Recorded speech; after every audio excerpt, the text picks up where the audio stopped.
No, Mike's busy doing this. That's why he can't be last win also.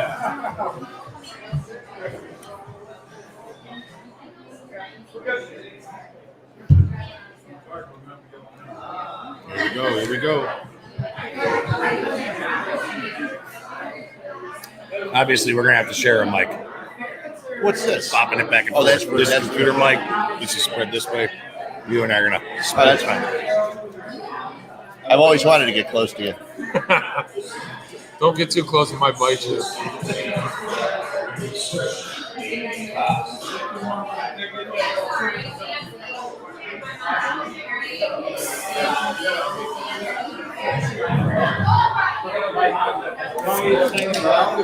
Yeah, hang on. FatMike, Chicago Sports. Yeah.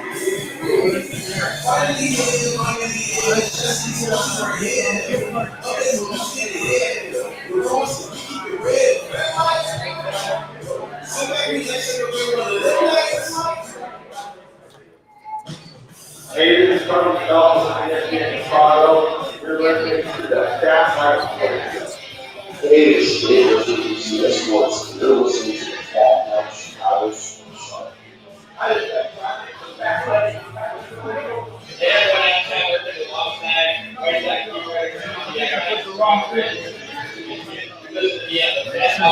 Turn the mics on as soon as it's over. Okay.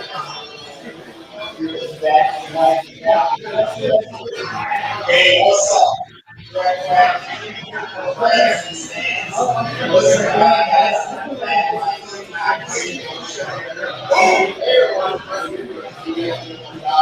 That's you. It is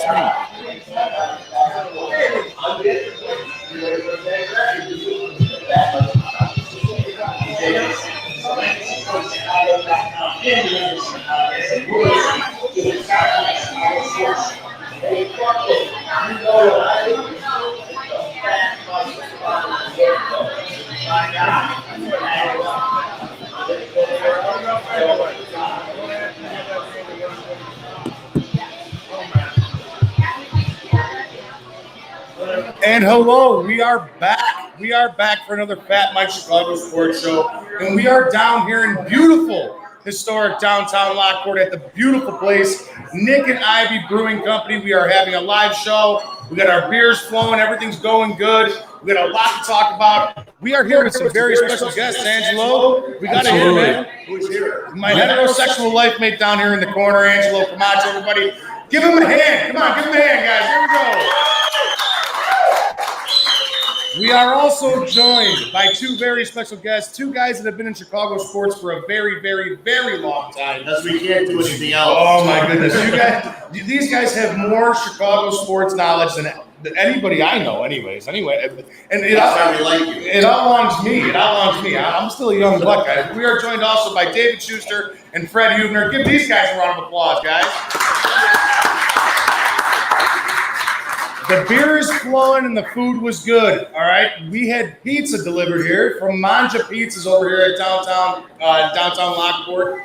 They are located at 132 East 9th Street. All right, who ate food? I want to hear that. Who ate food? Did you guys like that food? Because I thought it kicked ass. That's what's up. And we got more food coming, guys, so make sure everybody eats. But hey, let's start talking nitty-gritty sports stuff, man. We got a lot of stuff to get into here, Andrew. Did 1252 have a pretty big week this week? 1252 had a very big weekend. You guys talked to some people? We talked to some people this week. I don't know if anybody heard. What happened?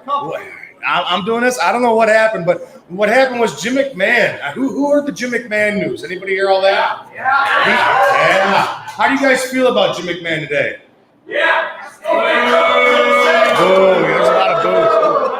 All right. Well, I still love you. I still love Jimmy Mack. Yeah, don't boo Jim. Boo the Bears. Yeah, don't boo Jim. Boo won us a Super Bowl, guys. Come on. That's right.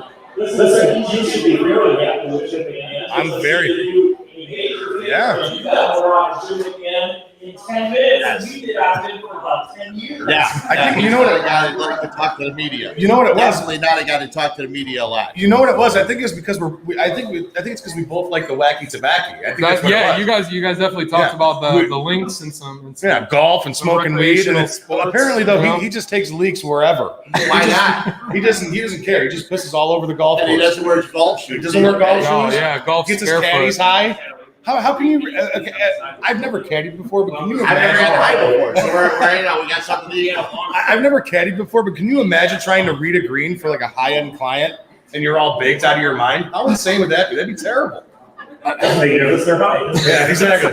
Like, dude, bro, you got to go to the right, man.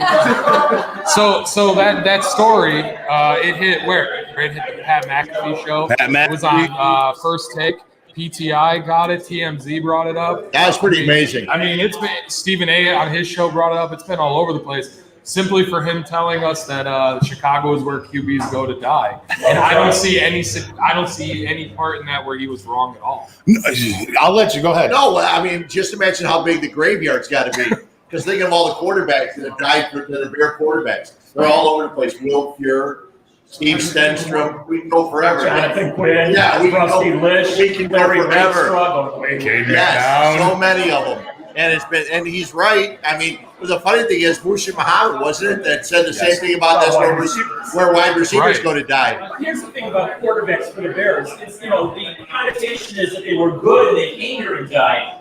There are very few quarterbacks who were good even to begin with. Right. I mean, they drafted horrendously over all the years. I mean, you got to go back to Sid Luckman, which I don't think anybody in this room can remember who he was. And then he has the second best Bears quarterback ever. And then number 3, God knows who that is. It has to be Cutler, right? I'm a big Cutler fan. So You are? So How am many I. Color fans in here? How many Cutler fans? Who likes Right. Jay Cutler in here? Come on, round of applause. Me, There we best go. quarterback. He had no offensive line.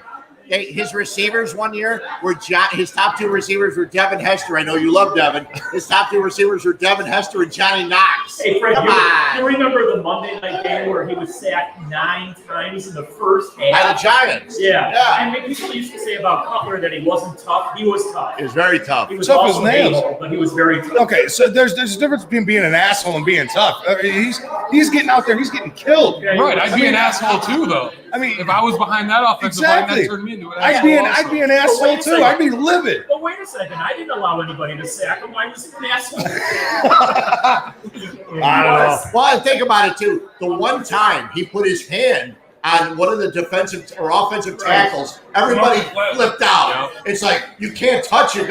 What do you mean you can't touch him? He should have shoved him. He should have hit him in the head. I mean, for as bad as that guy played when he was trying to block and was there, it was awful. No, he was definitely tough. I mean, there was criticism of him that he wasn't. Even in the playoff game, the first playoff game, he tore up his knee in that playoff game. So he was definitely tough. Yeah, people forget the Bears were just, in that game, they beat the Packers. They go to the Super Bowl, right? That was the NFC Championship game. And that's how close they were. And they couldn't get there because he got hurt because they couldn't protect him. But Mike, really, kudos to you guys, both you guys, for getting Thank you. Thank you. good stuff out of him. And it's just been more than just McMahon. You've done this recently a couple of times. Yeah, Good yeah. stuff for you. We're making a big name here at 1252. I mean, obviously the addition of you guys help. We also, it's not only our show and your guys' show. I mean, obviously we got Grabsty and Schuster Express joining us. We got Fred's Hube's Views and Brews, which is awesome, talking about local breweries and stuff in the area. All right, so I mean, it's We also got Takes Turtles and everything like Take, that. yeah. Team effort. Sport Court. I mean, it's a team effort here, but we're building something really good here. So And more to come. and more to come, and Absolutely. definitely way more to come. Hey guys, really quick, just so you know, we do have a raffle going on up here. We got Brian Urlacher signed football. Carlos Rodoon, who just threw a no-hitter on Wednesday. We got a signed baseball up by him. We got stuff from Naomi's Reeds up here. She's got 2 great gift baskets. We also have Cubs tickets for raffling off. Speak to the guys up front here. Buy your tickets. 5 for 1. It's $5 for 1 ticket, or 5 tickets for 20. There you go. And you also got some trivia prizes to give away, some gifts up I'm there. just gonna throw them out. I think like there you go. You know what? I think your best publicity was when Tony Kornheiser said something named 1252. Something called 1252 Sports. Yep. Hey, at least he tried. He had it mentioned. It was That's right. And you knew it was going to be mentioned because Will Bottom was there and it was a McMahon Bears thing. Yep. You knew it was going to be there, so it was perfect. He loves McMahon, it seems like, huh? Oh, yeah. A lot of them do. A lot of them like McMahon for what he did on the field. But if you talk to any Bears players, they used to tell McMahon, stop running because you're going to get hurt. And every time he would move out of the pocket to try to run, he'd get hurt. And he said, we need you. Stop doing it. Then after a while, he said, forget it. We'll just have to win the game on defense. Right. The other big news from that interview that I thought was actually interesting is that he said that Mike Ditka calls plays like a tight end. Yeah. So when plays would come in, all right, he'd be like, yeah, we're not doing that. Yep. Like, he's like, I wish I would have played with him. He's like, but he called plays like a tight end. He's saying we would switch up the lines, like, just follow me, guys. He said, if this doesn't work, it's my ass on the line. There's another thing they talk about where quarterbacks go to die. Yeah. I think where play callers go to die is with the Bears organization. Can you hear me? You know, Navy was supposed to be this incredible play caller.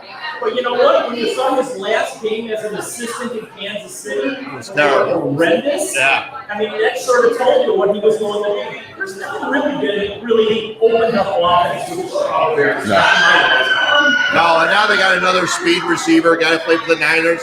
They signed Marquise Goodwin, who didn't play last year. So they have him. They have Darnell Mooney. I don't know what they're doing with Anthony Miller. I like their tight ends. Despite the money they spent on Jimmy Graham, which was too much, you know what? He did what he was supposed to do. That's right. He caught the ball near the end zone. And that, even though that very last play, I was in the playoff game, he catches a touchdown that nobody cared about. Yep. But he did it. So it'll be interesting. A couple weeks of draft coming up. I have no idea what they're going to do. They're going to draft a quarterback somewhere, but they need a corner and an offensive line. Thank you. So we have talked about this before with the Andy Dalton signing.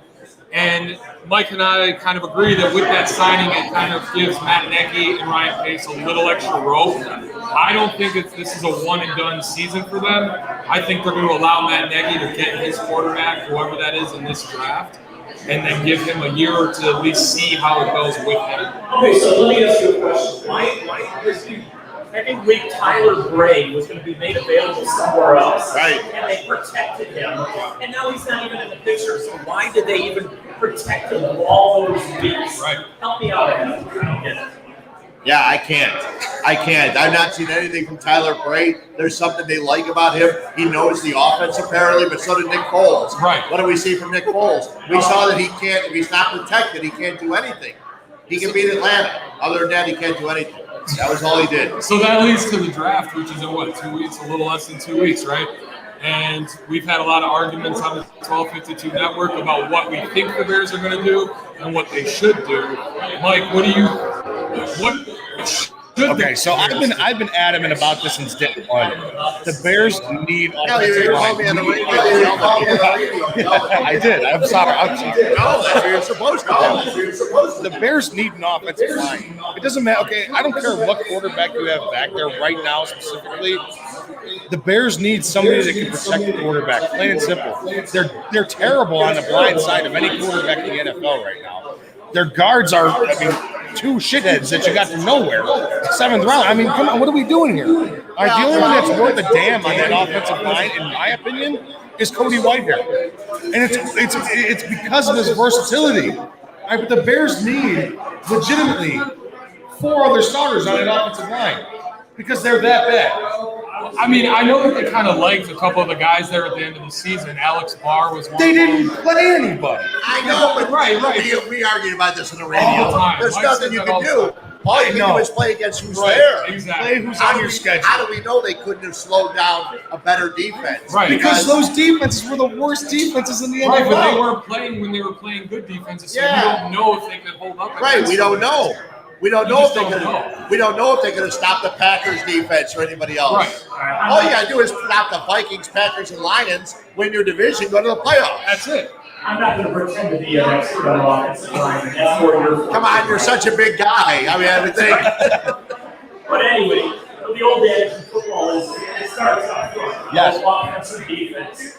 And if you have the running backs, if you're not going to get anything out of your running back, you're not going to protect your quarterback, you're not going anywhere. And even though it's not glamorous for the fans to get an offensive lineman in the first round, and supposedly there's 5 good offensive linemen that work for first-round picks, and they would be the 15 to take one. So I'm a big advocate this year for medical offensive. They got to do something. I mean, so we all agree that the Bears should go offensive line, right? Now, which means exactly, which means it's exactly what it means. Because Ryan Pace doesn't do anything but safety. Well, the worst thing, and you'll hear it so many times in the next 2 weeks, we're going to take the best player available. We don't need the best player available. We need a guy that can block. If the best player available is an offensive tackle, that's a good thing. All right, you guys either agree or disagree with me. The night that they took Trubisky, and I remember I was watching it on TV, and I said, "What the F are you doing?" That pick that night, even without going up in the draft and trading up, that put them back 5 years. Easy. oh, without a doubt. Yeah. Without a doubt. So I said it then. I I said it then, Dave. I said it then. I ruined the night. I mean, I told this story I don't know how many times. I ruined the night. Megan and I were cooking. I was making steaks. I thought you were going to cook something else. No, I'm cooking steaks. We're having a good time. All right, I'm drinking a vodka lemonade, doing my thing, and I hear the Bears trade up. I'm like, all right, they're going after Deshaun Watson. I'm like, we got him. I'm like, we're getting Watson. We're getting Watson. Then they announced Mitchell Trubisky. I was ready to throw my grill off the patio. I was so pissed off, man. Yeah. I was livid. I was like, what are you doing? And I remember my fiance, Megan, she's like, how can you possibly be this upset? I'm like, they just literally sent the Chicago Bears back 5 years by taking a guy who hasn't started, 15 games in the NCAA? 13 games? Are you kidding me? Exactly. Not his fault. It was him, why not? But I don't trust him, and I certainly don't trust Ryan Pace. So if you say they're going to get more than 1 year, I don't know. And my fear is, right, that they know that they have a short leash, right? So they're going to mortgage whatever they have to do to get the guy that they want to get, right? So let's say that doesn't work out, you mortgage the next 3-4 drafts. Then you're in the same exact spot today, or in 4 years than you are today. For what? To trust 2 guys who don't know how to evaluate quarterbacks? So what do you guys think? With This beer here, I'm going to start drinking. I'm not sure if it's mine or not. No, that's yours. That's yours. What do you guys think the Bears are going to do in this year's draft? They're going to go Very yeah. No, I actually think they're going to take an offensive lineman. I actually think they will. I'll be shocked if they don't, but I think they will. There won't be a quarterback worth taking at number 22. Oh, No. Whatever they are. Do you think now a lot of the names that we've heard around the area, a guy that I've actually watched over the last 2 seasons is Kellen Mond out of Texas A&M. I've liked this kid. I've been an advocate of this He'll be kid. there in the second round, too. I think so, yeah. I think so. In the second round, I think it's him or Kyle Trask. So if you go out there and grab that big, fat boy, corn-fed, get that guy who looks like me, you know what I mean? But just, a foot taller. You know what I mean? Same weight, just a foot taller. Trask had an incredible season down there. Yeah. Unfortunately, at the end, he sort of faltered a little bit. His numbers were great. Let me ask you about Fields from Ohio State. Now, early on, his completion percentage is like 75-80%. But there's one thing about him that I noticed and I didn't like. He stands in the pocket too long.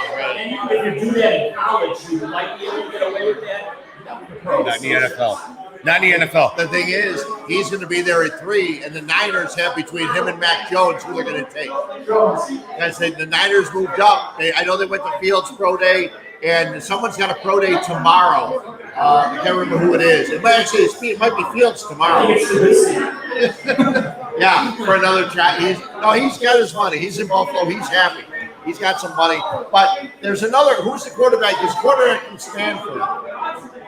I can't remember his name, but he's a QB from Stanford. And we were talking to Patrick Finley from the Sun-Times. He said he thinks he's a guy that he really likes, a guy that'll be there in the second round, a guy that they might be able to take in the second round. Davis Mills? That's it, Davis Mills. And he said he's the kind of guy that could come here You go to Stanford, you got to be relatively smart. Then again, Steve Stenstrom with the Stanford, I think, also. Isn't he also the guy that only started like 13 games as well? 14. Yeah, okay, so, 14. I know. no, get That's that the guy guy off we're the gonna fucking take. board. That's Here's the problem. Get that guy off the board. Here's the problem, though, because of COVID and everything, a lot of these colleges play fewer games and things like that. So you got to judge that and figure it out, and that's going to happen with a lot of offensive linemen. And how about 14 teams in the NFL have said they're not going to participate in voluntary offseason workouts because of COVID? Don't you think they've all had their shots by now? This is just we don't want to work out. You know how bad the play is going to be in the NFL next year? It's going to be brutal. Oh yeah, you cut one preseason game, and then you add a game at the end of the season. There's going to be so many injuries. It's going to be ridiculous. Yeah. You know what? That might be the reason alone, just because I don't think the players want to get 17th game. So now they're going to stick it to the franchise by saying, you know what? We're not going to practice. No, we got a 17th game here. You're probably not paying us for it, so we're not going to practice. We're not going to do these things. And you're going to get out the first 3 weeks of the season are going to be a joke. All right, and so the league, the commissioner, Goodell, he thinks that there's going to be full crowds right off the bat. I don't think so. You don't think so? No. I hope so. I can hope so, because if it is, then I hope we're all so. in better shape. Yeah, I mean, I hope so. I hope so. I Okay, mean, how many of the four of us? I got my second shot the other day. I'm fully vaccinated. I haven't got one yet. I have my second Move away from him. I haven't gotten my tracking device yet either. And it's not that I don't want to. It's just I just haven't yet. I cheated. You guys are so young. They're not giving them to you. They're giving them to people 16 and over. We're still waiting for you to. Yeah. The closer you are to deadline. Yeah. Then we get them after a while. Well, I admit it. I cheated. I went up to Wisconsin. You did. This guy going all the way up to Wisconsin. Hey, it works. Whatever happened. Indiana had 55 and over. Whenever Illinois was 65 and over, Indiana was 55. I know a lot of people with the portage just to get their shots. Whatever works. If you want the shots, you go ahead and get them. So it works. That's the only thing Wisconsin has done right recently is getting the vaccine to people. But there's still no legal sports gambling, no recreational or medicinal marijuana. It's a clown show. You got to stay home all the time. That's right. So moving off the football topics here. All right, the Cubs finally hit yesterday, and I think they're done for the month. Like they got all their hits in one game, all their runs in one game. Fred will tell you why they hit Yeah, yesterday. what happened here, Fred? Come on, tell me. The guys was throwing fastballs like between 87 and 93 miles an hour between the waist and the letters. I mean, Javi Baez stepped to the plate with 2 strikes. I wanted the bat. I wanted to give me a bat. So the This is Cubs scored, unbelievable. 13 yesterday, right? The 7 games before that, they scored a combined 15 runs. Yeah. So they got most of their runs in for the rest of the year yesterday. So Yeah, it was. And you know what? I don't know what it was. It was like Atlanta was giving the game away because they let that pitcher go a long time. That pitcher, you know what? They let him go a long time. Then he brought in other guys. Biddle, I was thinking of Rocky Biddle, the guy who used to pitch for the White Sox back in the day. And then they went to Webb, and I'm going, come on, what are they doing? Are they just looking to get the win the series tonight on the ESPN game or what? I think they knew that they fell so far behind. They're just going to let this guy take the fight. And he did too. it would be so Cubs for them to come out tonight and have no hits at all. Well, the nice part is though Rizzo had 3 hits. He needed hits, and Rizzo wasn't hitting the long ball. Rizzo was just hitting the ball. He had 3 hits. It was nice to get Bodie off when I start. Ryan had 2 homers. I love the way Contreras is playing because he's pissed off. People are hitting him. Yep. He's been hit 7 times 14 times in 7 games against the Brewers. Is that what it is? Yeah, something like That's that. crazy. That's The last insane. 7 games. I would get mad too. right, Especially the one to the head. But overall, minus yesterday's game, the Cubs are not going to hit more often than not, and their pitching isn't going to be that good either. No offense to all my friends who are Cubs fans, but if this team even smells 500, I'll be shocked.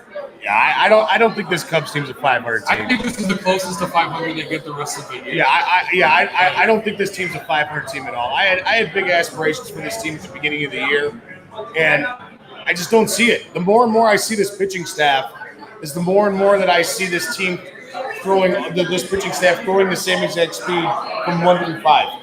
That's what I see. Well, hey, you have Arietta who throws the ball harder than you have Hendricks and Davies and Williams. I mean, you're not really getting. William Chucks. He pitched okay yesterday, but it helped when he got so many runs Right. off there. He even got a hit.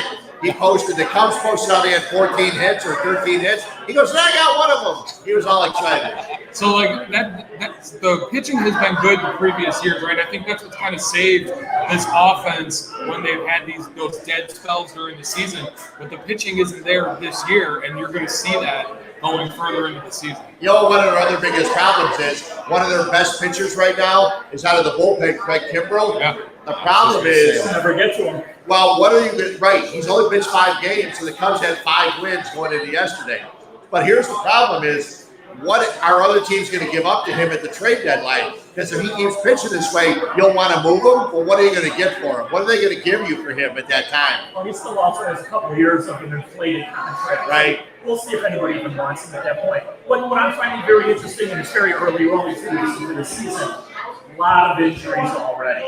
And the White Sox are right up there with all the injuries. You lost Jimenez in spring training. Lance Lynn, unfortunately, went on the injured list today. Tim Anderson has had a history of injuries. He came back yesterday, finally, or it was the other day, rather.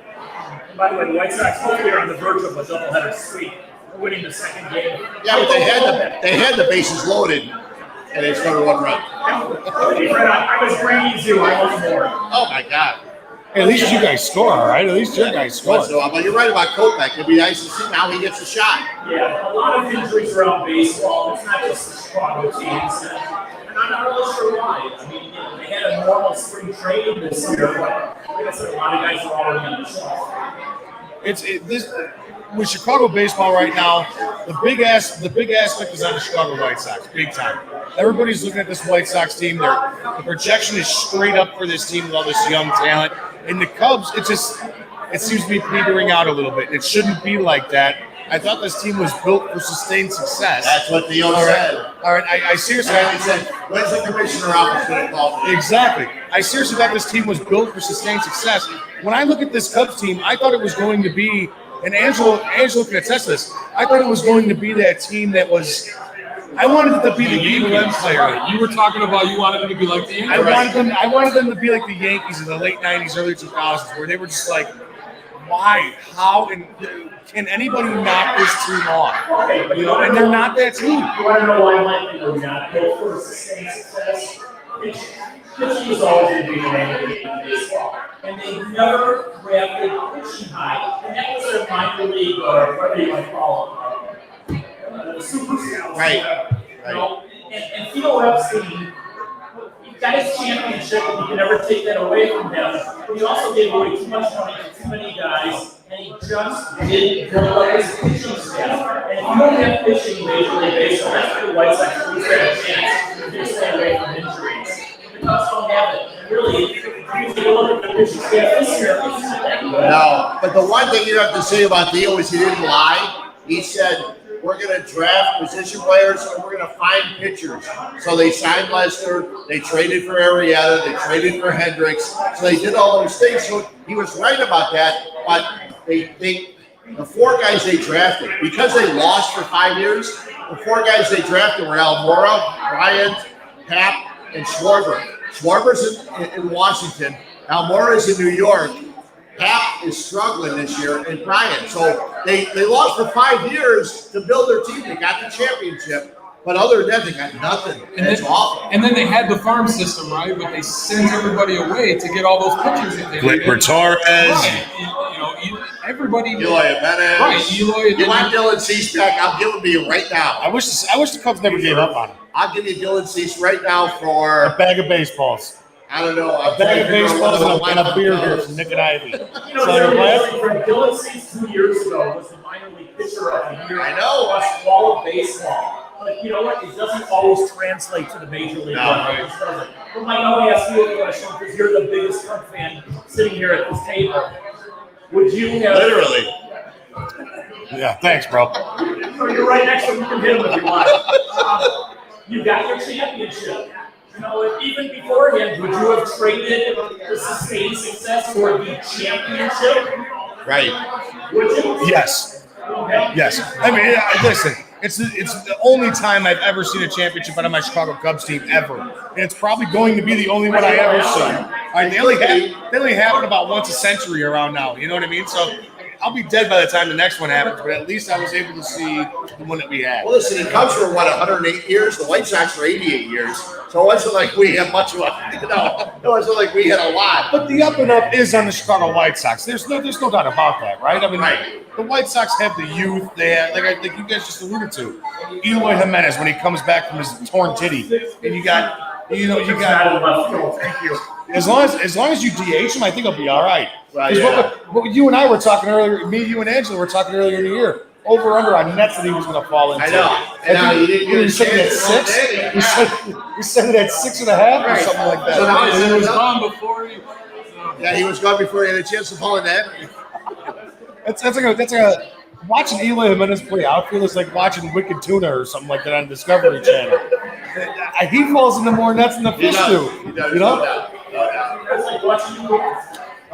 Hey, speaking of golf, the owner of the bar here, we went, Paul from Nik and Ivy Brewing of the bar. Us four, we had a foursome yesterday. No, let me rephrase that. We went golfing yesterday. No, it wasn't that kind of a foursome. We went golfing yesterday. I had Paul on the ropes, Fred. I had him. I know you're not a golf guy. No, I played the game. All right. I have sticks. I had him on the ropes. Uh-huh. I sunk a birdie that was about 15 to 18 feet away, uphill, downhill, right tilt, right? I hit it from the fridge, and I sunk it for par. I was happier than a pig in shit. I'm telling you, I was like, yeah! Yeah, everybody on the golf course heard him. Everybody on the golf course heard me.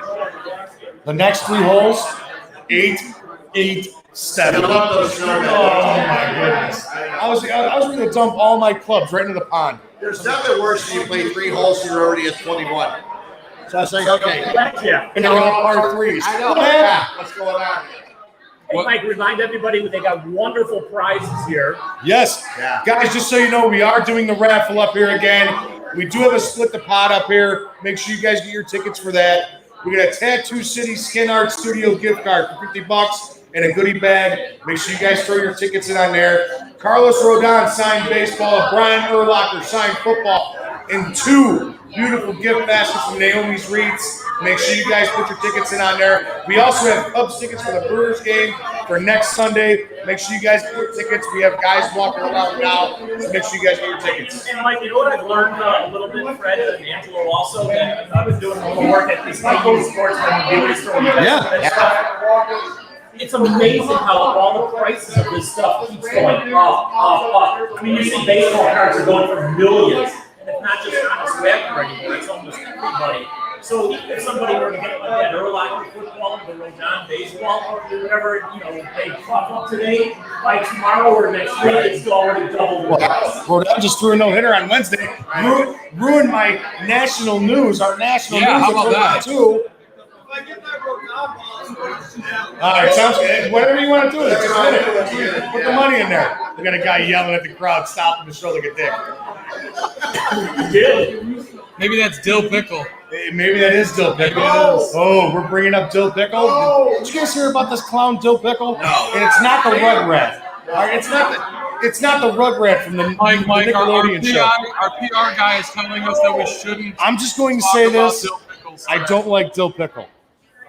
He I doesn't don't know like what it. you're talking about. He doesn't like us, but I don't like Dill Pickle either. But I That's told all I'm Mike, gonna I said, you've kind of made a name when somebody starts to hate you. On social He's our media. first fan. He's our first fan. He said, Well- "You guys suck and you're obnoxious." Okay, well, you know what? I mean, you definitely are obnoxious, but I love it. David remembers the longtime big tall man. You're dying to dance for Chuck Kopic. And Chuck Kopic would always say, I don't care if you talk good about me or bad about me, just talk about me. So right now, people are talking about it. That's a good idea. That's all that matters right now. Howard Cosell made millions Yeah. millions of dollars. People either loved him, not many, or hated him a lot. A lot, yeah. That's how you make money. Right. So you guys, I want to bring this up. You guys started on this little thing called Sport Phone. It's great. I want to talk about this because it's kind of like an ultimate reunition right now, right? Oh, yeah. Well, and Les was there before either David and I were. And we had other guys, Ron Gleason, who runs WBBM Sports, actually all WBBM now, I think. And a lot of other guys, a guy named Ed Crane, who actually does news or did news. I haven't heard from him in a long time. But a lot of other guys. And then all of a sudden you had a bunch of other people that are in Chicago media now. Lou Canellis, Chris Bowden, Jeff Joniak, George Hoffman, me, David. We had a ton of guys. And there was no such thing as sports talk radio back then. It was just sports phone. And we were happy as hell. We were covering games. We were doing all kinds of great stuff that, hell, for us, it was awesome. I mean, David and George went to school for it. I went to broadcasting school. I got lucky. I got in there at the ground floor and worked weekends. And then I was there for 17 years.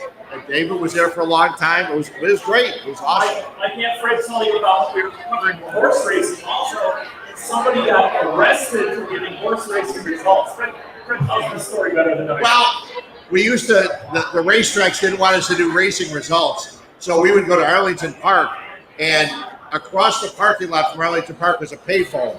So our guy would watch the race, see the tote board, see the results, walk across the parking lot, and call in. And then the guy got picked up for transmitting results from racetracks. Really? Yeah, you couldn't do that back then.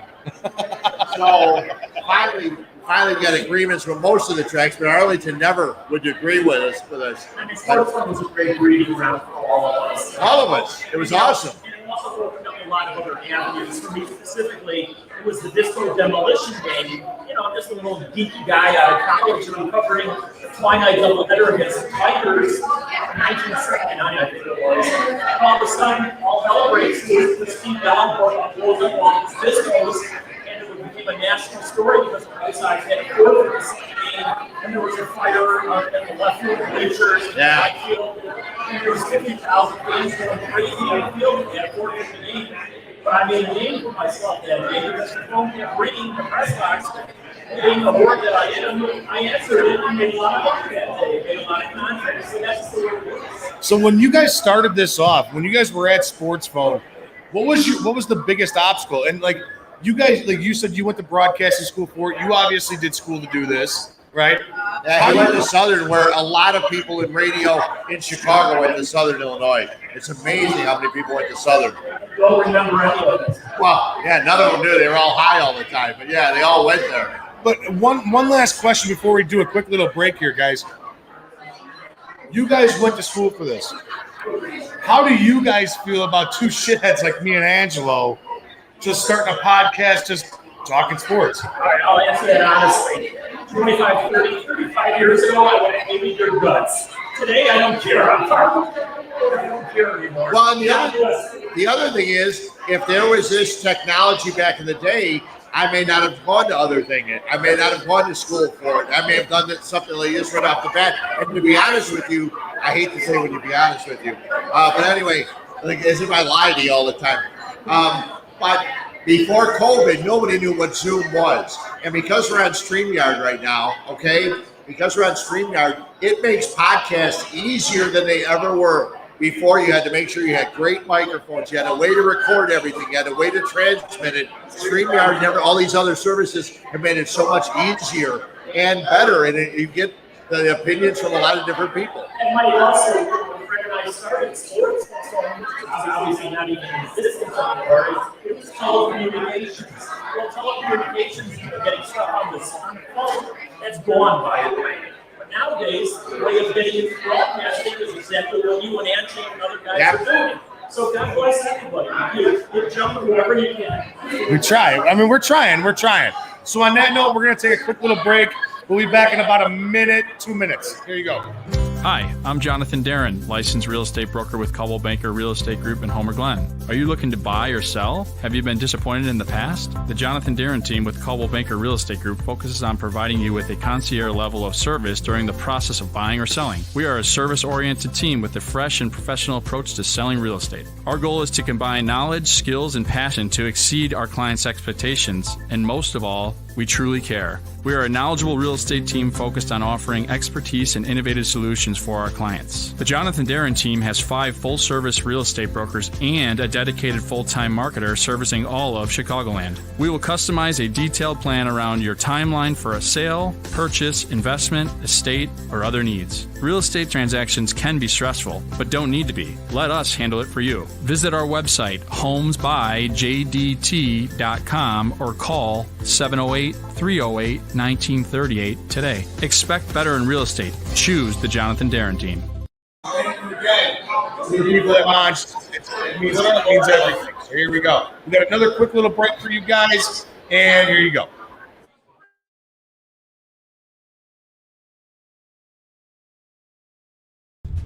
Hello, this is Paul from Nik Ivy Brewing Company. We are located at 1026 South State Street in historic downtown Lockport, Illinois. We are very excited to be partnering up with the FatMike Chicago Sports Show as well as the 1252 brand because we are one of the few Chicagoland breweries that embrace sports and sports culture. Come in for a fresh brewed beer made right here in Lockport while catching the game of your favorite team. Stay for the live music that we have booked every weekend. Or just come for a cozy atmosphere to enjoy a good conversation with a friend, loved one, or complete stranger. Nik and Ivy makes you feel right at home no matter what the occasion is. Follow us on Instagram and Facebook by searching for Nik and Ivy Brewing Company.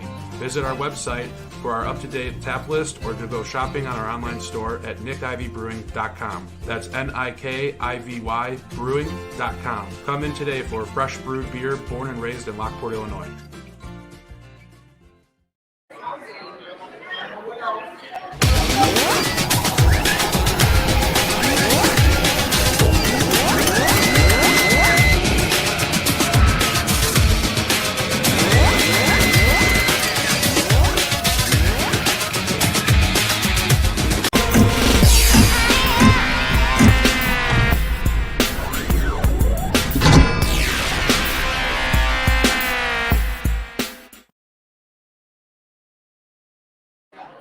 All right, guys, we are.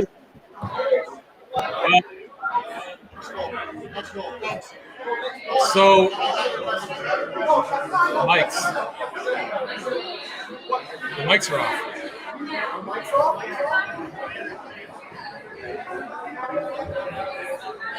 So I was going to ask you guys, Mike and I were going to ask you, you guys had your debut shows last week, I think. So we were going to ask you guys just explain each of your shows, what the premise is, so that everybody watching kind of knows.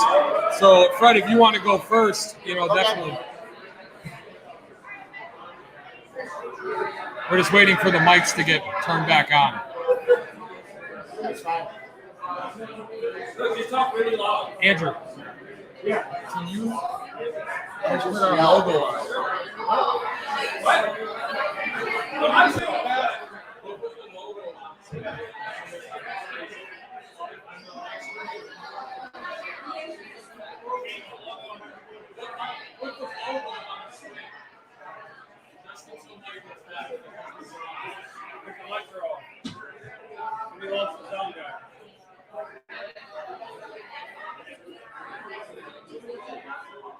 We're just waiting for our mics to get turned back on at the bar, so we'll be right back as soon as those get turned on. Okay.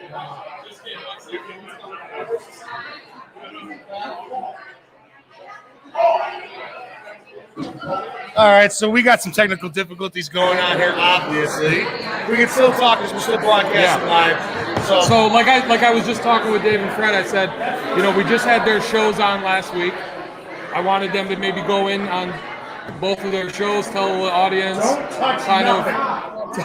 tell the audience, what to expect on each of your shows. Fred, if you want to go first. Yeah, well, with mine, I want to make sure that I talk sports and beer because those are the two things I know.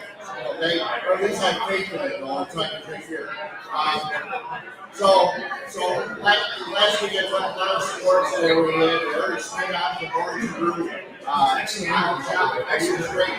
He's so good. He's a guy that's done a lot of stuff on Comcast, local Comcast, and Sideline Reporting. Really good guy. And this week, tomorrow, we got Josh Nelson from the Sox machine, who not only has a podcast about the White Sox, he also the 49ers fan. somebody demonstrated service and you took the tap, and then I'm talking over more beer. I may or may not have a second guest tomorrow, but I got so much other beer stuff. There's a great story, and we'll talk about it because I'm right now, but there's a brewery in San Diego called Dallas Point Brewing. And they decided that we needed to get Joe Musgrove, the San Diego native, who makes the perfect with the no-hitter for the Padres. They're going to give him beer for life. The rest of his life, he's always got beer from Dallas Point anytime he wants it. So the question was in USA Today, who in Chicago is going to give Carlos Rodon beer for the rest of his life after he's the original winner? So that's a challenge out there. Now there's a lot of breweries in the downtown area. There's Goose Island, there's Half Acre, there's Off Color, there's a bunch of other ones. And then you have guys like, Nik Ivy here and everybody else. There's so many different breweries. But we talked about that a little bit at the radio today. So those are things I love talking about. And I know that I talked to a couple of the breweries, they've all watched the show because they hate certain things that they got. So they're looking forward to coming out and going to a couple of other breweries in the next couple of weeks. And they want to talk about it, not only to promote themselves, but to talk about this is the weirdest thing to do in the radio. When one guy would get an interview, we wanted to make sure the other guy didn't get there to help.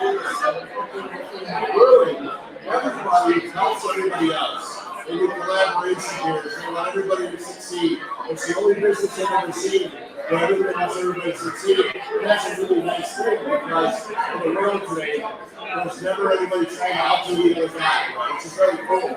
And I love talking about it to people enjoy getting out and talking about the beers and eggs. That's awesome. And Dave, your show's fun there too. You had a show last week in West. Robson and Schuster Express, pretty cool. Give us a little insight on what's going on that podcast. First of all, I got to ask a couple of questions. What if Rodoon, after his no-hitter, doesn't want beer, but he wants cannabis instead?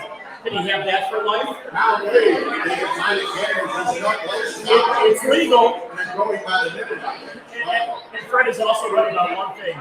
No, not one thing, but many You're things. right. I'm probably only right about one thing. Broadcasting is a very cutthroat business. No, Well, we used to work when David and I would be up at Dallas Hall back in the day. There would be a couple of reporters, and I'm not going to call them out here. There would be a couple of reporters who knows exactly what I'm talking about. They would call it out, they would have a story, they would make sure that nobody else had it until they had it and were able to get it out there and release it. And it's like, what a thing he ass. So many people nowadays, everybody's jealous. They share things and all that stuff. They're all, if you ever read papers or listen to sports radio in the spring training for baseball, every single day, the Tribune and the Sun-Times have the same articles about the same guys, and they never try to step out. They don't try to beat the other guy. They just try to make sure they don't miss what the other paper's doing. It's kind of not the right way of doing it, but nobody seems to care about it. Excuse me, it's definitely changed over the years. It's a lot less competitive. Yeah. But our show, and we did the first one with Mike helping out, of course, and we'll continue to help out. The Grobstein Schuster Express. I gave Les top billing because he's older, and that's why. That's the reason why. And a lower IQ, by the way. But Les and I have been doing shows together on the air. We did it at 1000 once upon a time. We did it at the store for many years. And if people know Les and I, we've been doing these shows even when we're not on the air. We're in a press box, like at Soldier Field. We're constantly bantering with each other. And if you do anything with Les, you got to go back in time, because that's what Les is famous for. He'll be like the old guy in the nursing home, remembering something from 40, 50 years ago. And that's really what Les is all about. I mean, he's got supposedly that encyclopedia memory, although he's Googling a lot too. I'll just let you know that. If you know what you're talking about, you'll find that he's wrong. Anyway, but Les and I are wrong.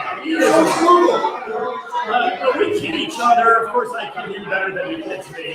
It goes without saying. So, yeah, we're doing up-to-date stuff. We're going back in time. And we'll have some guests also. We'll get a lot of people, because the two of us know a lot of people in the industry. So I think it's a good thing to listen to, and I'm happy to be part of it. So, this is, I'm going to take like our own little walk down memory lane. Oh, I want to glorious grill these memories. guys a little, because between the two of them, I said, it's like 195 years of sports history. Pretty close. Yeah. Right? I mean, that's on the small side. So, for the both of you, who is the hardest person? How do I want to phrase this? Who's the biggest asshole? Yes. Who's the biggest asshole that you guys interviewed? Tony LaRusso was not an asshole. When it was really hard to Who's the biggest sports asshole that you guys have interviewed? I got a great story for you. When I was working in the sports hall, there were times when I would, because of George Hoffman, there were times I would get tape for Canadian station. So the Toronto Blue Jays would come. And we threw a party, a long-time baseball guy who spoke broken English, really good hitter. I got to talk to him. And this when they were playing the Toronto Blue Jays. And in the game, Ken Craven to the White Sox. And got Craven party out 3 times in a row. And the 4th time, he walks and attacks me. So I asked him about the party. I said, we were surprised that Ken Craven walking the 4th time because he'd gotten him out the previous 3 at-bats. He said, are you kidding me? I'm a great effort hitter.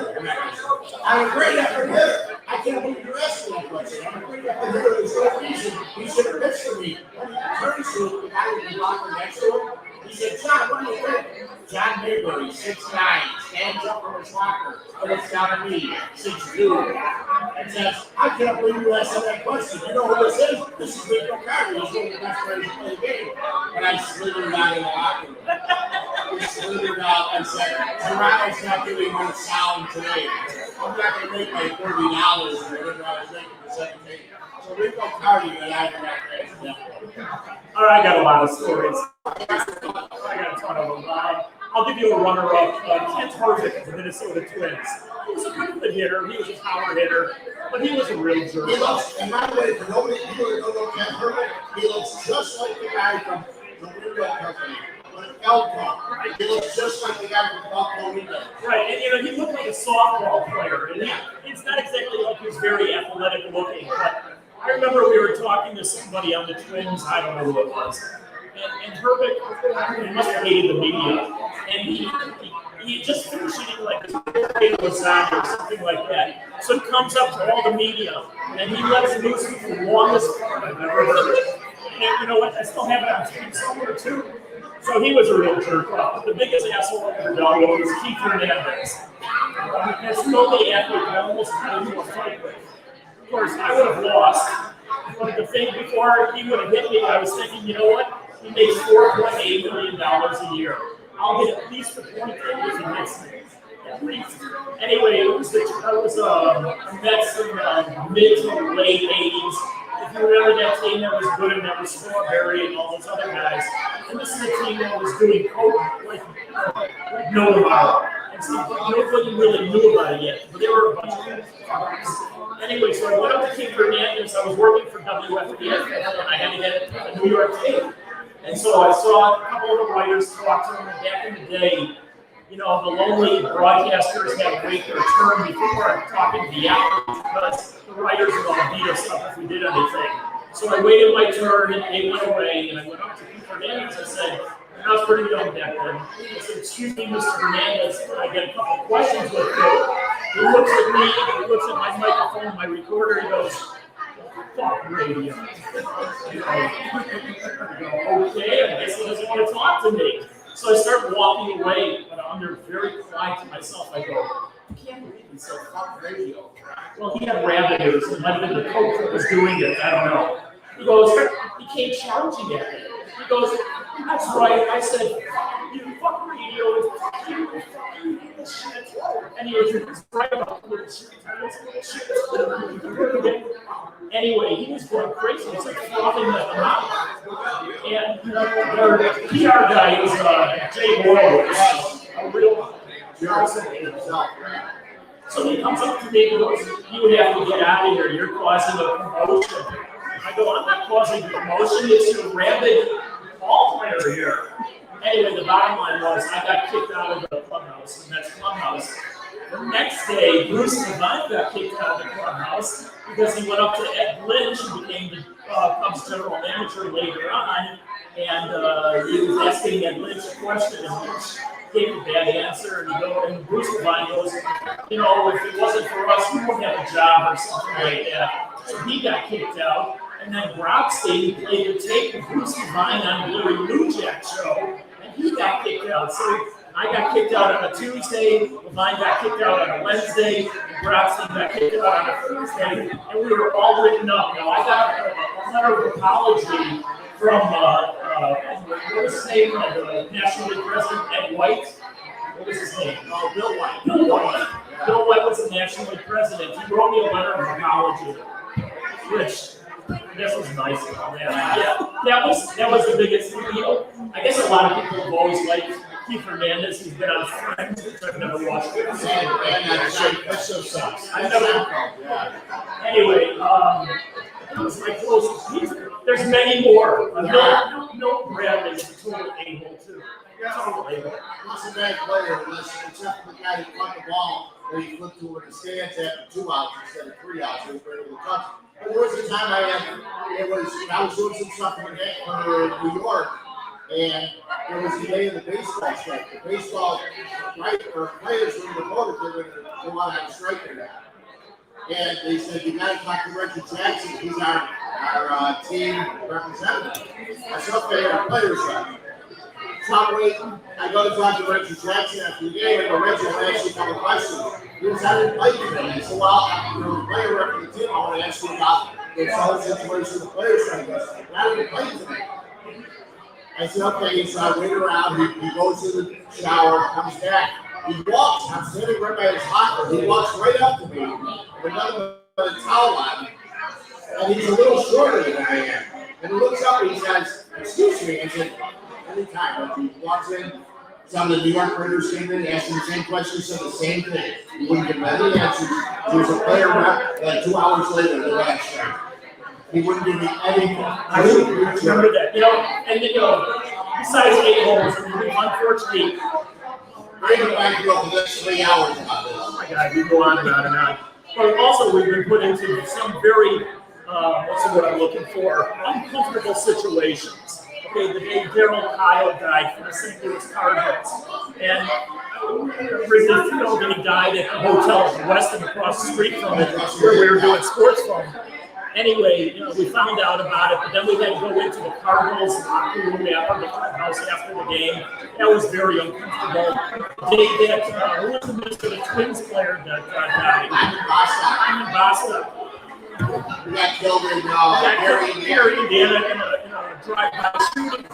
And that happened like Sunday morning, and we had to go into their clubhouse about 5 or 6 hours later to talk to the players. Very, very uncomfortable situation. See, I didn't bring a lot of money. I was really happy I was able to stop over the clubhouses. Because when 21 and 23-year-old players are giving me lip, around 35 or 40, and say, I don't need to listen to this crap. And they're the overpaid athletes that figure, listen, we don't have to answer the questions. I was happy I could sit in the studio and talk about it, as opposed to having to deal with it a lot. So who are some of the best guys that you've ever seen out there? We got the assholes out of the way. Who's the best one that's the best one I'll start Kyle Hendricks is one of my favorites. Kyle Hendricks, really nice guy. Always gave me the time. There are certain guys that you can go up to. What I call them my go-to guys, even after losses. Steve Kerr was one of those guys. John Paxton, who's become a lifetime friend of mine, has always been a guy that even the Bulls didn't lose very often when John Paxton played. Even if they did, I could always go up and get a good interview from him. There's a lot of good guys, actually. There's a lot of guys who are phonies. Steve Garvey was a total phony. Okay? I mean, you would get good stuff from him, but he was being very political. He was buttering his bread for down the road when he was running the business or something else. So, but again, Kyle Hendricks is what's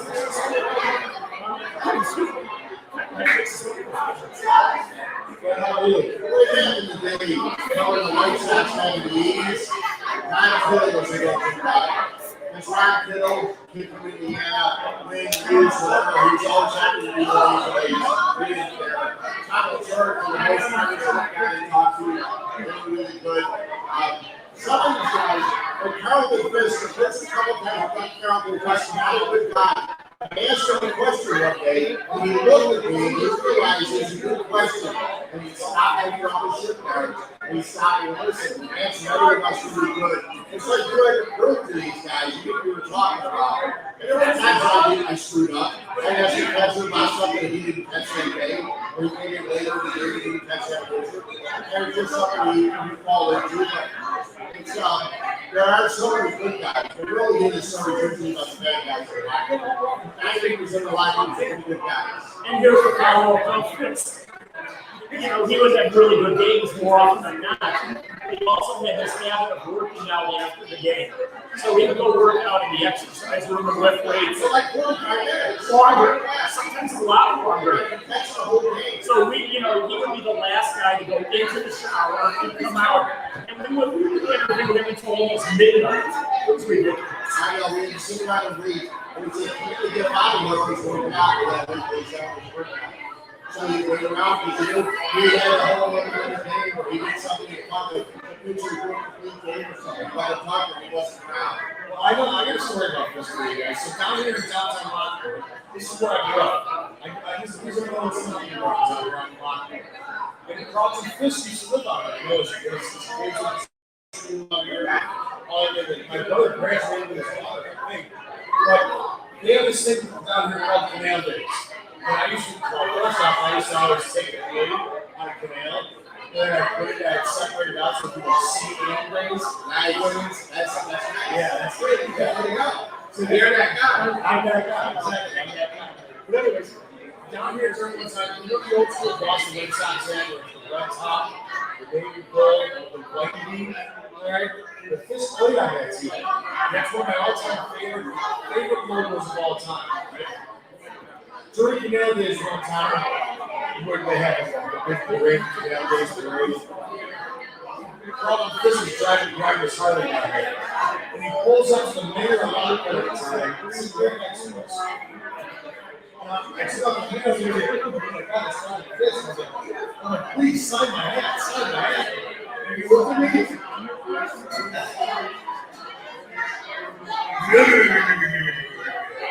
I'm like, Mr. Fisk, I'm like, please. I'm like, just, if you could sign the hat. I was really like 12 years old. Looks at me again, he's like, kid. He's like, kid, come on. Then he starts up there, and then rips out. I'm like, man, come on, man. You know, there was like this point in my life where it was like, man, Fisk on his head would be awesome. It's still, I mean, a Red Sox fan, or something, I was a Red Sox fan, but it's still one of those things in my arsenal of stuff that I've collected over the years. That, you know, that's home run. You know, and guys like, come on, man, they're awesome. You know? Was this before or after when he was pounding that corn patch at the bottom of the vodka? Honestly, I don't know. So what's that story about? I just saw he drove his truck through a field and was sitting there and it probably in a year here, which I know was going to be calling home in a year, less than a year. They're coming out this year. I'm coming out this year. Yeah. Maybe I can make Canal Days. Maybe we have more than Canal Days.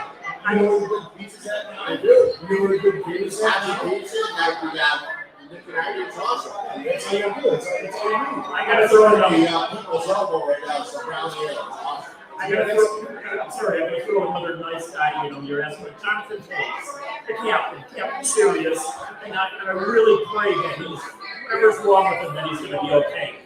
I'm a little scared and nervous for him, but being the captain, wins or losses once again, and some really tough losses.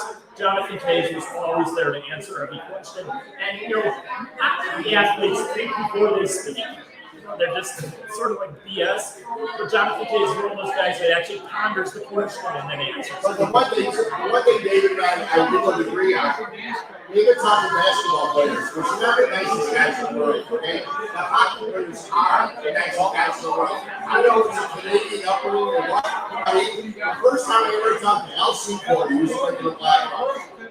He just came over from Boston. He's got blood dripping down his face. He's got a fight. I said, I said, no problem. And I used to see him running down the streets in West Side Dollars Road on 63rd Street. Tremendous guy. They would always talk to him. Dennis Simard, every Dennis Simard, he might talk to him. The only guy, and he passed away recently, Stanley Peter. He would see your microphone and your recorder, and he'd see you on the writers, and he would talk to you, and he would always show me shit, piss, fuck, whatever. So you couldn't use the sound. Because you get to sit and figure it out, beat it out, all the other stuff. But he knew. He'd always swear. He had a great comment, and in the mirror, he always said, "Go to swear." I gotta ask for the question. We used to have parties at Christmas, the airtime parties, sports phone. And Bobby Hull was at one of the parties. Do you remember this one? I do. Bobby Hull came to one of our parties, and he was more than simply inebriated. And he was hitting on every woman that was in the room. Every single one. And he kept sticking his tongue out, which is like a drawbridge. And he goes, "See how long my tongue It was is?" just why there's a drawbridge too. It was like, why did he come back and see? I was a Kiss fan. He said it a long time. Bobby Hulse was like 6 inches wide. He's got what you're saying is that Bobby Hulse got the curve. Yes, Bobby Hulse got the curve. You know, it's also interesting you're talking about hockey players being the nicest guys. Hockey players also have the nicest women after that. After games, whether you want groupies or I don't know what you call them. But waiting at gate 3.5 or outside, Call them snow bunnies, Dave. you know, obviously those same ones are following you too, right? Yeah. Same ones. Well, here's what happened. When I was younger, we would always wait outside gate 3.5 because we would see the players come out because they had to walk out 3.5 and walk to the end of the stadium to hop on the bus. So my buddies and I would stand outside. And if we would bring girls to the game, or if we knew girls who would meet us outside 3.5, we would talk to them and they'd be hanging around there. Then we would see all the other girls and they would say, hanging out by gate 3.5. And one of my buddies, you would understand it, my buddy Sammy, he passed away right. The Philadelphia Flyers at the time, Dave Schultz, they call him the Hammer. My buddy Sammy had a little plastic hammer. Right? Yeah, you know, well, yeah, too. So my buddy Sammy had a little plastic hammer, and he's going, hammer, you suck, hammer. He chases him around the parking lot at Gate 3.5 the old Chicago Stadium. We're sitting there laughing as a hockey player is chasing the guy around with a little plastic hammer. We had some great times back in Gate 3.5. It was awesome. It's a go-to.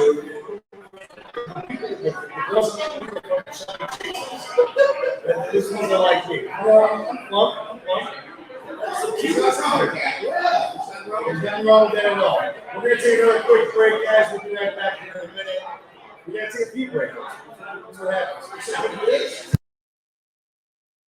Hi, I'm Jonathan Darren, licensed real estate broker with Coldwell Banker Real Estate Group in Homer Glen. Are you looking to buy or sell? Have you been disappointed in the past? The Jonathan Darren team with Coldwell Banker Real Estate Group focuses on providing you with a concierge level of service during the process of buying or selling. We are a service-oriented team with a fresh and professional approach to selling real estate. Our goal is to combine knowledge, skills, and passion to exceed our clients' expectations, and most of all, we truly care. We are a knowledgeable real estate team focused on offering expertise and innovative solutions for our clients. The Jonathan Darren team has 5 full-service real estate brokers and a dedicated full-time marketer servicing all of Chicagoland. We will customize a detailed plan around your timeline for a sale, purchase, investment, estate, or other needs. Real estate transactions can be stressful, but don't need to be. Let us handle it for you. Visit our website, homesbyjdt.com, or call 708-308-1938 today. Expect better in real estate. Choose the Jonathan Darren team.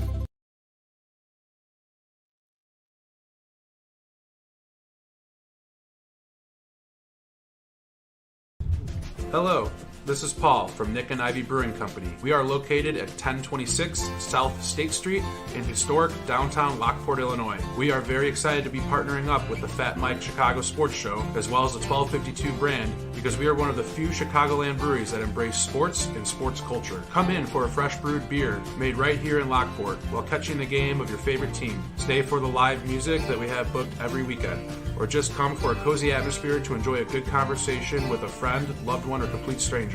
Nik and Ivy makes you feel right at home no matter what the occasion is. Follow us on Instagram and Facebook by searching for Nik and Ivy Brewing Company. Visit our website for our up-to-date tap list or to go shopping on our online store at nikivybrewing.com. That's NIKIVY brewing.com. Come in today for fresh brewed beer born and raised in Lockport, Illinois.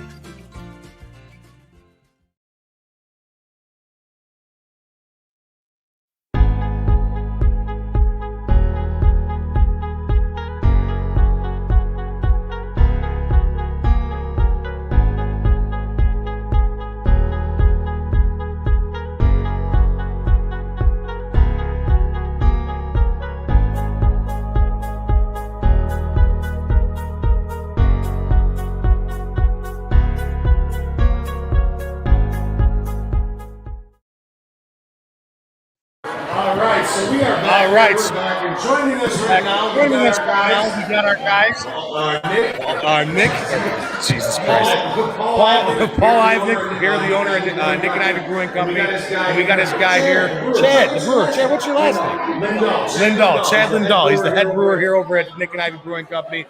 Guys, give us a little bit about what you guys are doing here at Nik and Ivy.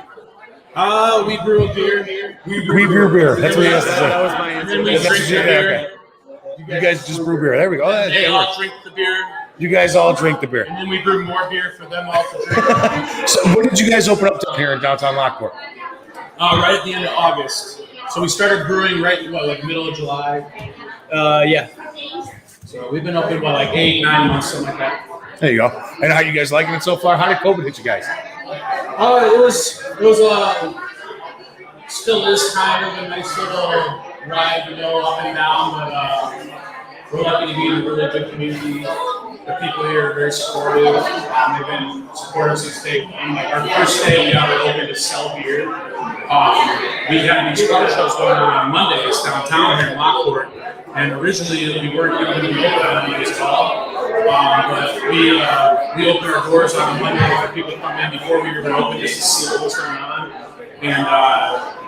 And we had like 200 people come in. And I was like, Chrissy, we're selling a keg next Monday. We have to be open on Monday. And so that following Monday, I talked to Chad. We got a beer ready. We had one beer on tap. And our tap system wasn't even in yet. So I borrowed a kegerator from a buddy. Put the beer on tap, and about 20 minutes before we were about to open, the direct show hit, and we hit those like crazy windstorms, and the power went out for like 8 hours. And so I had a couple friends that I already talked to, and they were supposed to come in and support us on our first day. So I was like, you know what? We'll stay open. We don't need the power. We got the cold beer. It's cold. We didn't need power to tap the beer. I ran Square on my phone, so I was set up like a credit card processing machine on my phone. I was like, even if 3 people come in and buy a few beers, it's $30 more than I had before, or whatever. And I had a couple people hit me up on Facebook, and before I knew it, the whole actual sitting at the bar was filled, and we sold like a little over half a keg with no power. By the end of it, we had camera lights on the bar. Well, I know I'm a big advocate of what you guys are doing here. I'm down here at least once a week getting beers from you guys. And this guy, 2 or 3 times a week. this guy's the one that brews them. So where did you get all these recipes? Where do you come up with your ideas to make your beer, Chad? I've just experienced mostly, I've been homebrewing for a long time, and what's nice on the small system is you get to experiment and refine and do all those things. So, I kind of always mention they'll want a certain style of beer, and I'll have to do some research sometimes if it's something I haven't brewed before, just to get the idea of like exactly what we're going for. But most of it I kind of lean towards my homebrewing experience for developing those recipes and talking with our suppliers and stuff. There you go. So out of all the beers that you've done so far, do you have a favorite yet that you haven't put on Paul's list up here yet? Like, all right, this is my baby. Paul's not getting this one. This is off to the side. This is for when I make the big time and dump him in the dust. Not quite. I mean, I did a s'mores beer, which is pretty popular for most breweries to do, and I've done a couple of those that have been pretty killer. So we'll eventually have something like that come out soon. But I think the beer that got me the job is actually the Runyon Red. Delicious beer. I love that beer. Yeah, it was a funny story with it. I was supposed to brew like a variety of beers to have them try, and it was right at COVID, and I got that one beer brewed, and then my wife and I had a baby, and it just was craziness. And I had that. I'm like, Paul, I have one beer for you to try. So he stopped by. I gave him a few growlers of it, and that's what he put all his faith in. He gave me 3 growlers. I finished them in like a night and a half.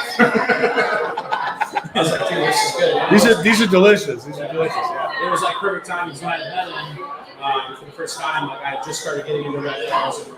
I was really starting to. I've been an IPA, I'm drinking an IPA right now. Not super but I've been an IPA guy my whole life.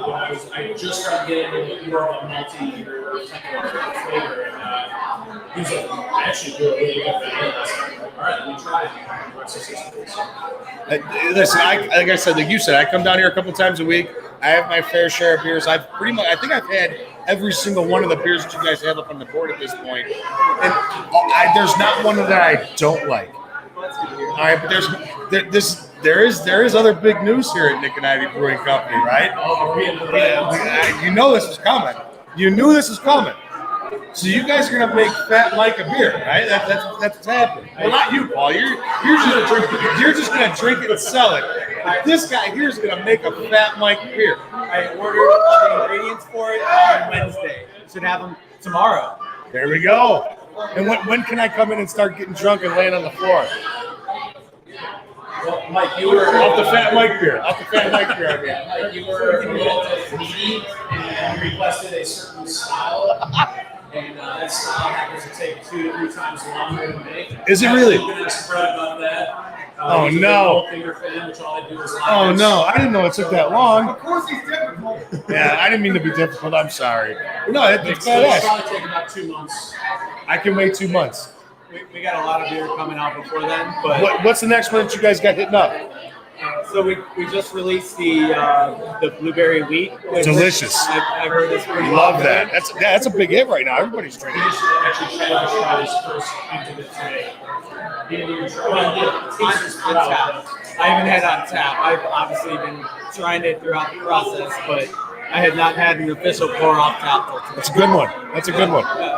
Him and I went golfing. I whooped his ass yesterday in golf. All right, beat his ass in golf. I almost put him 16 hole and he broke his on the ledge. There was ledge at the cart. Oh yeah, I remember that. Did you guys roll the golf cart? No, we had to go. We did go through 3 sets of tires though, because it was him and I in a golf cart. As soon as he sat in the cart, We broke the hydraulic system immediately. It was bad. It was bad news. But no, so what are the other ones you guys got coming out? So the next beer we have coming out will be shop beer, which is going to be a great beer to stock your shop fridge with or garage fridge. It's a great lager. After that, we've got more Oasis, and then 2 awesome back-to-back hazy IPAs. Both of which are going to be very different than what we got. And the first one coming out is going to be Things We Don't Say IPA. It's a collaboration with Hope for the Day. It's an awesome charity, awesome organization that just for mental health overall. And, we're really, really, really excited to be a part of that. Nice. That's awesome, man. That's great. we're going to the there's like, I think it's like 147 songs, right? Something like that, about 150 breweries around the world. We're doing this beer right now. It's like we're sitting here and taking 4 and we're hoping to recently first, and a bunch of others going back to mental health awareness. That's absolutely awesome. That's fantastic. Now, who comes up with all these crazy names for these beers? How do you guys come up with that first and foremost? I try to just come up with something original and new, which can be hard in itself. It's one of the struggles, actually. I think right now on the board, People's Elbow is the only one I didn't come up with. That was the Rock. That was the Rock. I think he can get credit for that. But Thanks, Mike. Thanks. one of the Hey, we're not talking about that now. He's trying to get me in trouble. okay. Yeah, try and come up with clever names that haven't already been used, which is a struggle. I like the wool socks and flip flops name. Who came up with that one? Who's that? Just came out of nowhere, The huh? only one is not. The only one is People's Elbow. There you go. There you go. So you just first thing that comes to your head is just Dialogue was kind of a given. Yeah. I try to lean back to the community on like 1853, Runyon, Delwood, the Lockport theme. Yeah. You gotta get one that's called like canal water. It's coming. What? It's coming. It has to be just like sewage. No, This is just literally canal water in a can. It's going to be delicious, and it's already in the books. It's coming. I'm pretty insistent on having a beer called Canal Water. I think it's a great name. Look at this. My wife Chrissy, she was like, You gotta get and I'll give you guys a free one. Locktuckian. we might be making t-shirts. I can't see the Valentino's. Locktuckian. Right there. We have the t-shirts that are saying is fresh brewed beer, born and raised in Lockport. So she's like, I need to have a shirt that says fresh brewed beer, born and raised in Lockport. Yeah. I was like, and it has to be cut off. Yeah, sleeveless, rubber flag on the back, a guy smiling with only like 4 teeth in his face. Maybe camo print. Camo print, there you go. Now see? Now we're thinking. Now I feel like I'm contributing. So there we go. That's what's up. Angelo, what do you got for these guys? I like to drink the beer. Like yesterday, we went I love golfing. the beer that you make. We went golfing Thank you. yesterday. I had a couple cold ones. They were fantastic. They didn't have any effect on my golf game. I gave up after 5 holes because it just was not going He well. actually got better while drinking. Yeah. It's usually the case, you hit that plateau, you just don't want to go over the It's edge. just like bowling. You throw back a few beers bowling. I swear I could bowl a 300 while drunk. Bowling, darts, all those things. Yeah, like there's that plateau. Good. I swear I could bowl a 3,300. Cliff ended right there. Mike jumped off of it halfway. Towards like the 15th hole, then Mike was just. Yeah, that was useless. After that par, I was garbage. Guys, thanks for coming on up here again. And this is brought to you guys by you guys. You and the Jonathan Darren team up Homer Glen Coldwell Banker Real Estate Group. Guys, without this isn't happening. So thank you guys for having us. Absolutely phenomenal. You guys are great. We love your guys' beers. We love the place. Excellent hosts. Excellent hosts. Exactly. Excellent hosts. Thank you again, guys, and we really do appreciate it. Thanks for having Thanks, us. man. Yeah. Well, all right, we're going to take a quick little break, and we'll be right back.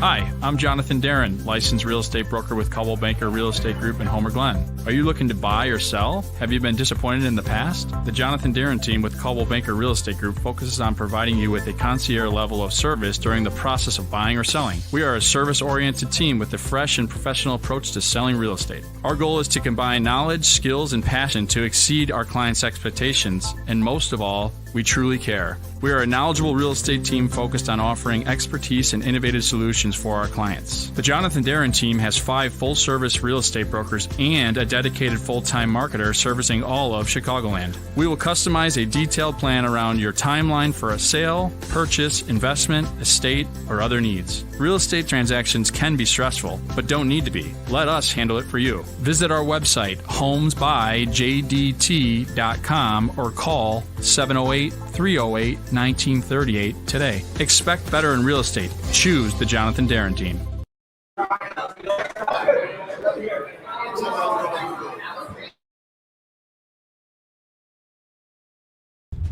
Hello, this is Paul from Nik Ivy Brewing Company. We are located at 1026 South State Street in historic downtown Lockport, Illinois. We are very excited to be partnering up with the FatMike Chicago Sports Show as well as the 1252 brand because we are one of the few Chicagoland breweries that embrace sports and sports culture. Come in for a fresh brewed beer made right here in Lockport while catching the game of your favorite team. Stay for the live music that we have booked every weekend, or just come for a cozy atmosphere to enjoy a good conversation with a friend, loved one, or complete stranger. Nik and Ivy makes you feel right at home no matter what the occasion is. Follow us on Instagram and Facebook by searching for Nik and Ivy Brewing Company.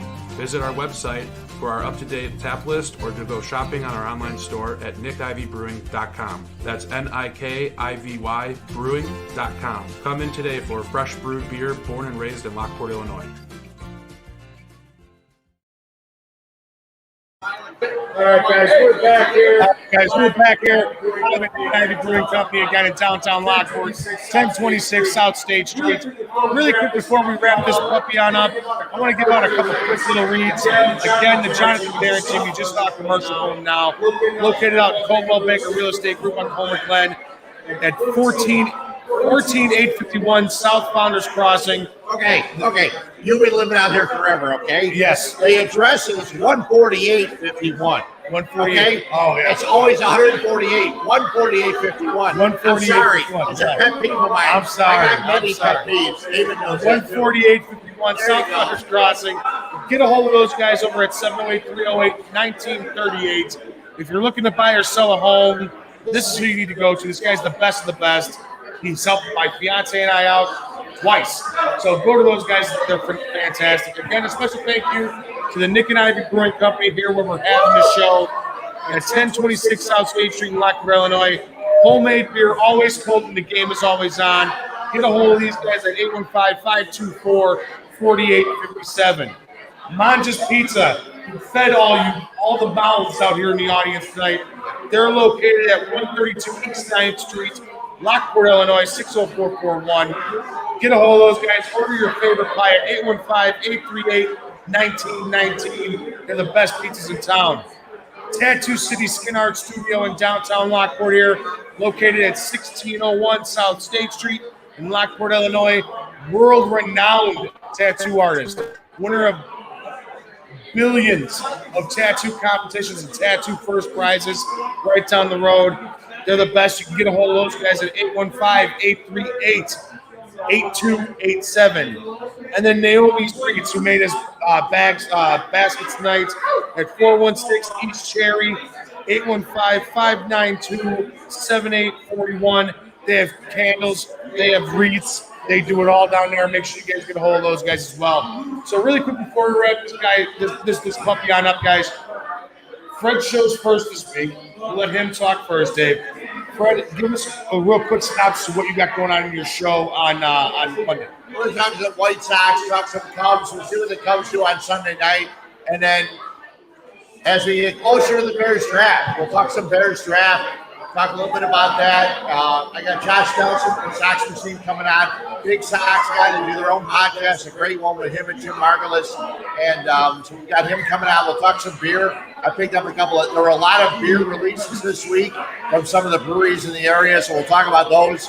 And who knows what else we get in the next 24 hours. All right, and Dave, what do you got going on Tuesday? Well, we're going to listen to record our show on Tuesday morning, so we'll be out there shortly thereafter. By the way, we're going to start hopefully doing our show live on Sunday. Yes. Going forward, so everybody can tune in and make fun of us live in person. But I don't know, Les and I, it's always zany with wrestling. I'm sure he'll tell about his experiences covering Babe Ruth and Derek,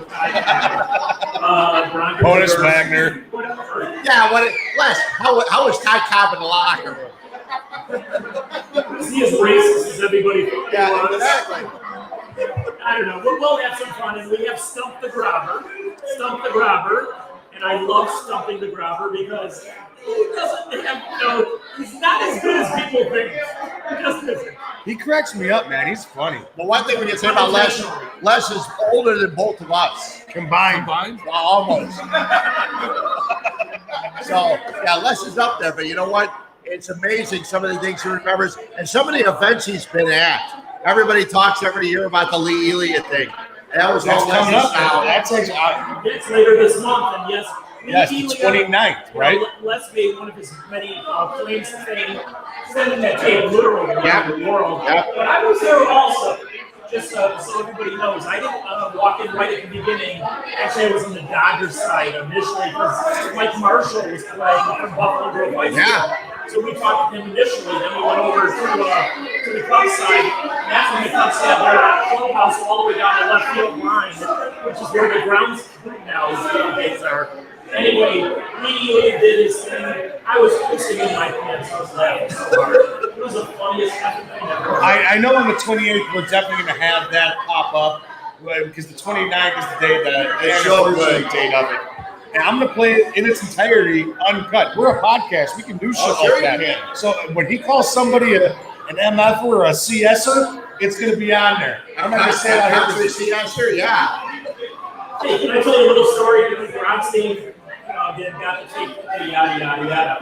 So, Paul Huebner will always keep Grabstein's been doing the meetings for years. And Huebner, I love it, that microphone that Nik Ivy that is tolerating.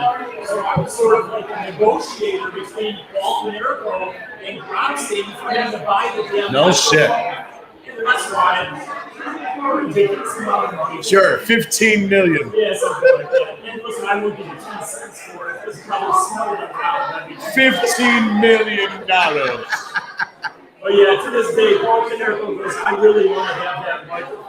That was why. That's cool. And I know we got coming up this week, the Fat Mike show's off this week. We got a sport court this week. Angelo, give a little bit of what you're going to talk about this Wednesday.